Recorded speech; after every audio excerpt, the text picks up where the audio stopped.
Hello out there, you're watching everything you need to know about Star Wars the card game. Still looking at the Rebel Alliance objective sets from the core set. We move on now to mission briefing. As you can tell by the artwork, this is before the Death Star assault in Return of the Jedi. And this objective set kind of keeps that theme. It is a 5/1, it does not have a trait. For one reaction, it says, after your opponent's turn begins, draw one card. In Star Wars, card draw is not the most important thing in the world, but it's good. Our first unit is Mon Mothma. We have 3 units in this objective set, and Mon Mothma is the first one. She is unique. She has a cost of 3, 2 Force icons. She produces 2 resources. She is a Rebel Alliance affiliated unit, and she does 1 edge-enabled blast damage. She is a character, and she is a leader. We don't have anything that really interacts with the leader trait yet, but when we do, she will definitely qualify for that. She has a health of 2, which is reasonable, that's average, so she can withstand 2 damage capacity, or 2 unit damage before she gets blown up, but the fact she creates 2 resources is really, really good. Next we have Battlefield Engineers.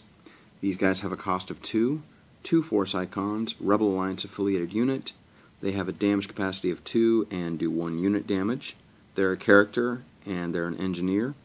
The reaction that comes with it is, after this unit is declared as an attacker, remove 1 focus token from a target enhancement you control.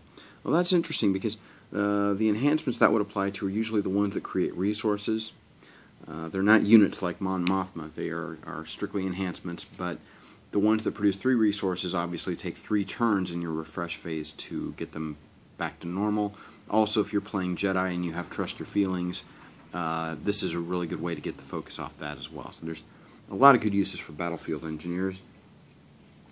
Next we have A-Wing, which is a neutral unit. 2 cost, 1 force icon, does 1 unit damage. It's a vehicle, it's a fighter. As a reaction, after this unit is focused to strike, draw 1 card. So a little more card draw with this objective set than we normally see. As I said, it's not really an emphasis in this game, but it's useful when it's done. Good for the edge battle. This only has a damage capacity of 1, so it gets knocked off the board pretty quickly, but for a cheap unit, it's really effective at what it does. We have Heavy Blaster Emplacement next. This is a 0 cost neutral enhance with 1 force icon that is a weapon. It says enhance your play area. As an action, focus this enhancement to have your opponent deal 1 damage to a unit he controls. That's a great way to have your opponent do some damage, and that can really add up, particularly if you have 2 of these in play. This can be really, really good turn after turn.